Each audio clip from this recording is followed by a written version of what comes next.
आज हिस्ट्री की क्लास में हम करेंगे राजस्थान में अंग्रेजी प्रभुत्व और उसके प्रभाव, यानी कि अंग्रेज जो है वो अपने राजस्थान में जो उन्होंने अपनी सत्ता का प्रभुत्व जो किस तरह से जमाया था और उनके किस तरह के प्रभाव थे, या किस जो उनकी संधियां हुई थी अपने यहाँ पर राजस्थान में, तो उनके बारे में पढ़ते हैं। तो 1818 से पूर्व की संधियां, यानी कि उससे पहले की जो संधियां थी, तो सर्वप्रथम जयपुर, जोधपुर, कोटा राज्यों ने जो अंग्रेजों से संधि के प्रयास किए, क्योंकि ये क्या थे, ये मराठों से क्या थे, दबे हुए थे, जिसकी वजह से इन्होंने पहले क्या किया, अंग्रेजों से संधि करने के प्रयास किए, परंतु अंग्रेजों ने क्या किया, इन पर ध्यान नहीं दिया। फिर देखो द्वितीय आंग्ल मराठा युद्ध जो है वो अंग्रेजों और मराठों के बीच में युद्ध हुआ था, 1803 से 4 के बीच में हुआ था। तो जिसमें क्या हुआ, मराठों की हार के बाद सिंधिया की शक्ति कमजोर करने के लिए अंग्रेजों ने राजपुताना के राज्यों से क्या करी, संधि करने में उत्सुकता दिखाई। जब क्या हुआ, द्वितीय आंग्ल मराठा युद्ध हुआ 1803 से 4 में, तो मराठों की हार के बाद सिंधिया की शक्ति कमजोर करने के लिए तो उन्होंने क्या किया, अंग्रेजों ने क्या किया, राजपुताना के जितने भी राज्य थे उसके बाद उन्होंने उत्सुकता दिखाने का प्रयास किया। जब इन्होंने जैसे परमिशन मांगी ना संधि करने के लिए, तब तो उन्होंने ध्यान दिया नहीं, लेकिन जब क्या हुआ, मराठों को हरा दिया और बाद में जब खुद कमजोर होने लगे, तब उन्होंने क्या किया, राजपुतानों से संधि करने में उत्सुकता दिखाई। देखो उसमें गवर्नर जनरल जो थे वो कौन थे, लॉर्ड वेलेजली थे। उनके आदेशानुसार लॉर्ड लेक ने राजपूत राजाओं के पास 7 अनुच्छेद का संधि का एक मसौदा भेजा, जिसकी निम्न शर्तें थी। जिसे मसौदा कहा गया था, इसमें 7 अनुच्छेद थे, जिसके अंदर क्या रखी गई थी, संधि से रिलेटेड जो कुछ संधियां शर्तें रखी गई थी। वो शर्तें देखो क्या है, कंपनी सरकार और राजपूत राजाओं के मध्य मैत्री रहेगी, यानी कि मित्रता रहेगी। एक के मित्र व शत्रु दूसरे के भी मित्र व शत्रु समझे जाएंगे, यानी कि अगर एक राजा किसी का मित्र है तो वो दूसरे का भी क्या समझा जाएगा, मित्र ही समझा जाएगा, और शत्रु है तो शत्रु ही समझा जाएगा। ये पहली शर्त थी। कंपनी राज्यों के आंतरिक मामलों में हस्तक्षेप नहीं करेगी। कंपनी क्या है, जो अंग्रेजी कंपनी है वो क्या करेगी, आंतरिक मामले जो है राज्यों के, उनके अंदर हस्तक्षेप नहीं करेगी और न ही इनसे करने की मांग करेगी। आवश्यकता पड़ने पर ये मित्र जो है राज्य कंपनी की सैनिक सहायता करेंगे। आवश्यकता पड़ने पर ये मित्र क्या करेंगे, राज्य कंपनी की सैनिक सहायता करेंगे। राज्यों को कंपनी की सैनिक सहायता की आवश्यकता होगी तो वो सेना का खर्च वहन करेंगे। राज्यों को यदि कंपनी के सैनिक की सहायता की आवश्यकता होगी तो भी वो क्या करेंगे, सेना का खर्च जो है वो वहन करेंगे। ये राज्य कंपनी सरकार की अनुमति के बिना किसी यूरोपीय को अपने यहाँ नौकरी नहीं देंगे। जिन राज्यों के साथ ये संधि करने जा रहे हैं वो क्या करेंगे, किसी कंपनी सरकार की अनुमति के बिना, ठीक है, जो उस समय गवर्नर जनरल है उनकी अनुमति के बिना जो है किसी यूरोपीय को अपने यहाँ नौकरी नहीं देंगे। उस समय बहुत सारी यूरोपियन कंपनी जो है अपने देश के अंदर आई थी, तो किसी भी कंपनी को नौकरी करने के लिए यहाँ मतलब अनुमति नहीं देंगे, परमिशन नहीं देंगे। उपरोक्त शर्तों के आधार पर जो 29 सितंबर 1803 को भरतपुर राज्य ने, वहां राजा कौन थे उसमें, महाराणा रणजीत सिंह जो थे, उन्होंने अंग्रेजों के साथ संधि कर ली। तो पहले सबसे पहले संधि करने वाले कौन थे, भरतपुर थे।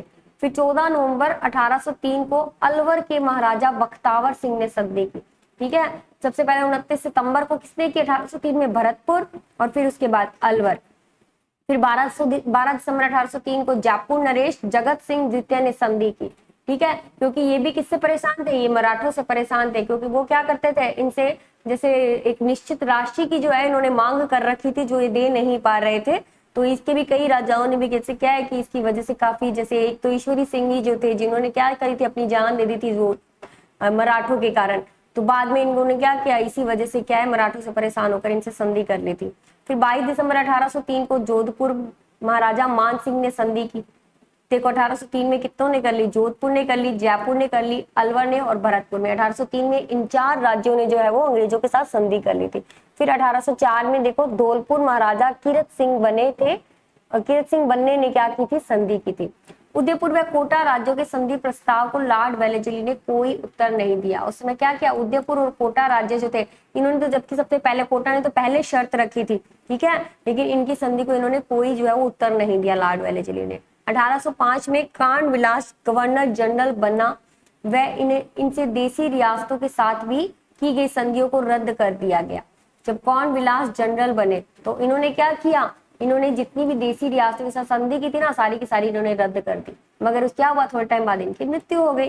और 1806 में बने उत्तराधिकारी जॉर्ज बार्लो जो थे, इन्होंने क्या किया, अलवर व भरतपुर के अलावा जो सभी राज्यों के साथ संधियां क्या कर दी, रद्द कर दी। पहले तो धीरे धीरे जो संधियां की। जैसे लॉर्ड वेल्जली जो थे ना, तब तक तो संधियां की, बाद में क्या, जब कॉर्नवालिस बने तो इन्होंने क्या किया, सारी संधियों को क्या कर दिया, इन्होंने रद्द कर दिया। 1806 में जब लॉर्ड जॉर्ज बार्लो बने तो इन्होंने केवल अलवर और भरतपुर के अलावा सारी राजपूत राज्यों के साथ संधियां क्या कर दी, रद्द कर दी।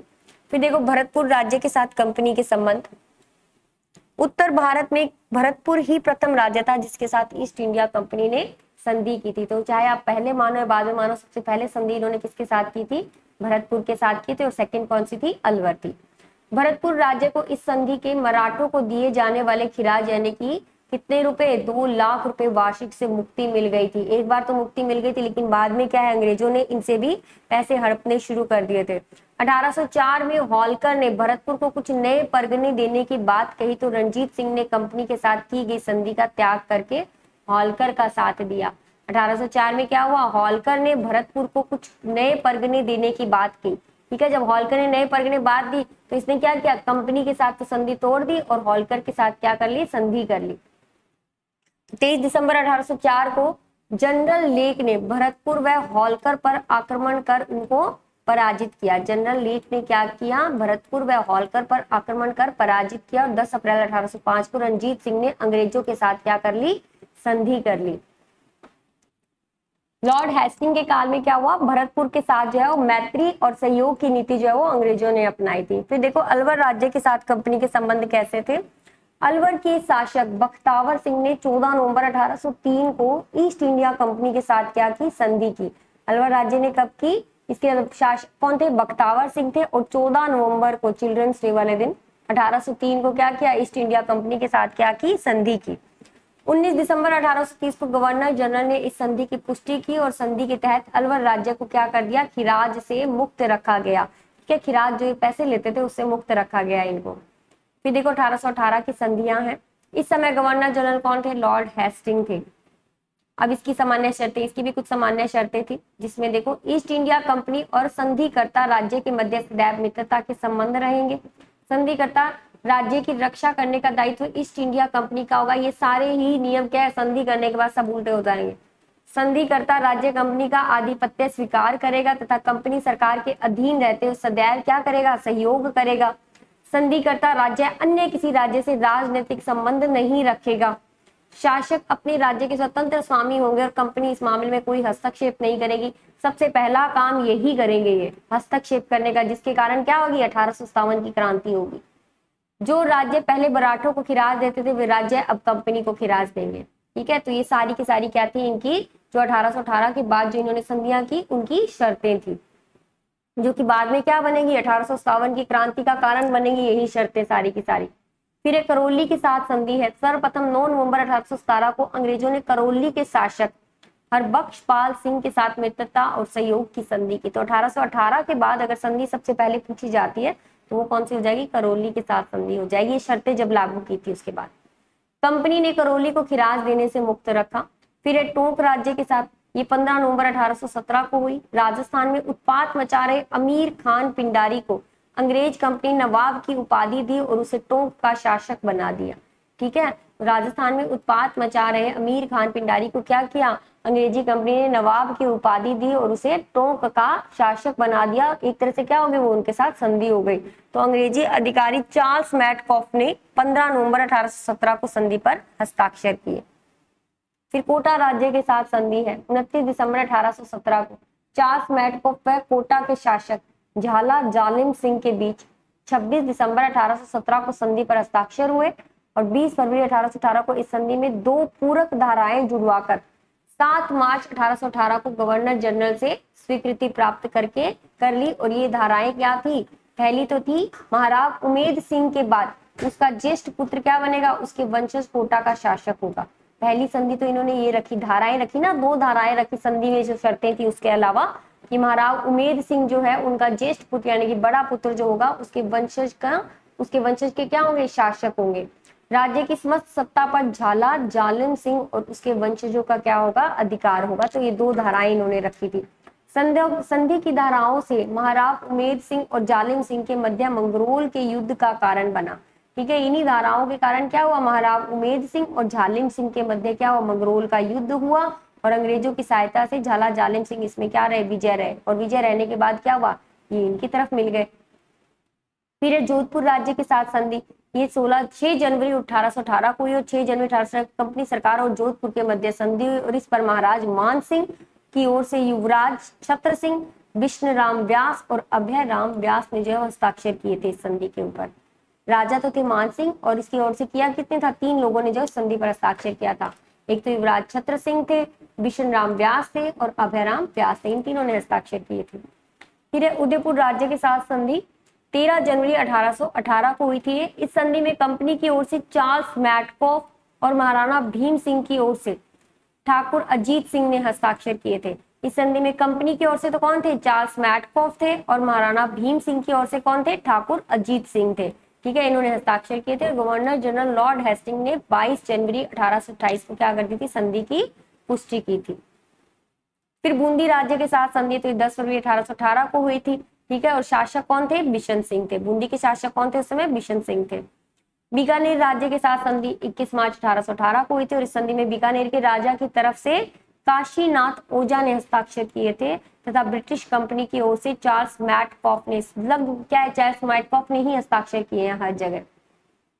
फिर किशनगढ़ राज्य के साथ संधि 7 अप्रैल 1818 को हुई थी। किशनगढ़ के शासक कल्याण सिंह ने 7 अप्रैल 1818 को कंपनी के साथ संधि की तथा किशनगढ़ को क्या किया, खिराज से मुक्त रखा।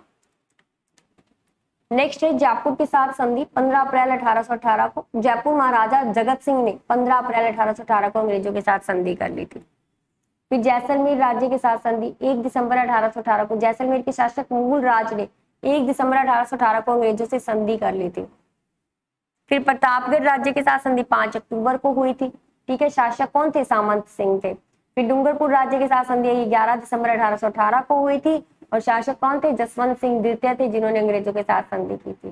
फिर बांसवाड़ा राज्य के साथ है 25 दिसंबर 1818 को हुई थी और महारावल उमेद सिंह ने क्या किया था, जॉन मैकलम के मध्यम जो है कंपनी सरकार से संधि की थी, यानी कि जॉन मैकलम अंग्रेजों की तरफ से और बांसवाड़ा राज्य में कौन थे, महारावा उमेद सिंह जो थे, इन दोनों के बीच में संधि हुई। फिर सिरोही राज्य के साथ संधि है तो ये 11 सितंबर 1823 को हुई थी और 1828 ईस्वी के अंत तक लगभग राजपुताना के लगभग सभी राज्यों से जो है इन्होंने संधि जो है वो कर ली थी। सिरोही के साथ 11 सितंबर 1823 को संधि की थी इन्होंने। फिर झालावाड़ राज्य के साथ है तो शासक कौन थे, मदन सिंह थे और 10 अप्रैल 1838 को संधि हुई थी। फिर देखो अंग्रेजी प्रभुत्व के परिणाम, राज्यों की स्वतंत्रता का अंत हो गया।